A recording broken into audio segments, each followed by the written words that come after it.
The Geebung Polo Club by Banjo. It was somewhere up the country in the land of rock and scrub that they formed an institution called the Geebung Polo Club.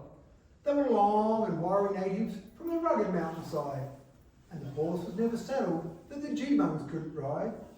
But their style of playing polo was irregular and rash. They had mighty little science, but a mighty lot of dash. And they played on mountain ponies that were muscular and strong, though their coats were quite unpolished and their manes and tails were long. And they used to train those ponies wheeling cattle in the scrub. They were demons, were the members of the Geebung Polo Club. It was somewhere down the country, in a city's smoke and steam, that a polo club existed called the Cuff and Collar Team. As a social institution, it was a marvellous success, for the members were distinguished by exclusiveness and dress.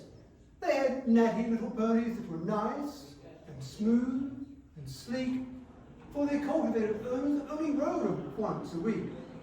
So they started up the country in pursuit of sport and fame, for they meant to show the Geebungs how they ought to play the game. And they took their valets with them, just to give their boots a rub. Here they started operations on the Geebung Polo Club. Now, my readers can imagine how the contest ebbed and flowed. The Geebung boys got going. It was time to clear the road, and the game was so terrific that ere after time was gone, a spectator's leg was broken, just from merely looking on. For they worried one another till the plain was strewn with dead, and the scores were kept so even that they neither got ahead. The cuff and collar captain, when he tumbled off to die, was the last surviving player. So the game was called a tie.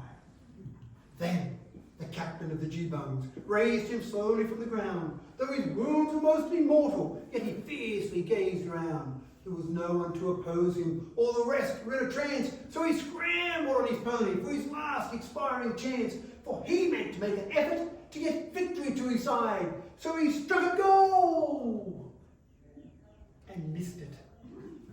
He tumbled off and died.